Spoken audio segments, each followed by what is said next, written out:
Sa video na ito, titignan natin kung alin ang mas maganda, yung savings or yung crypto. So, noong October 19, 2025, naglagay tayo ng 500 sa Bitcoin at 500 din sa savings. At titignan natin kung alin ang mas worth it na inbisan.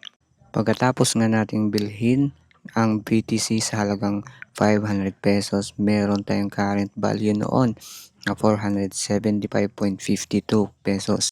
Kung ikukumpara natin ngayon ang value ng ating BTC sa date na October 24, 2025, meron na siyang current value na 497.52 pesos at malapit na niyang malagpasan ang total cost natin na 500 pesos. So, sa loob ng 5 araw, tumaas ng 22, almost 22 pesos ang ating Bitcoin value.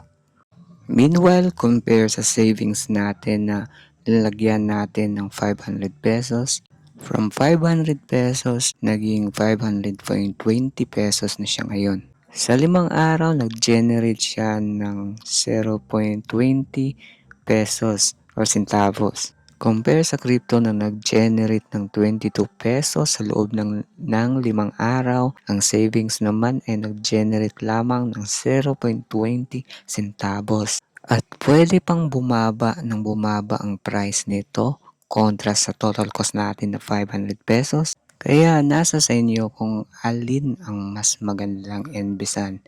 Pero sa nakikita ko, mas maganda ang crypto kaysa savings kasi malaki ang potensyal niya na mag-grow pa.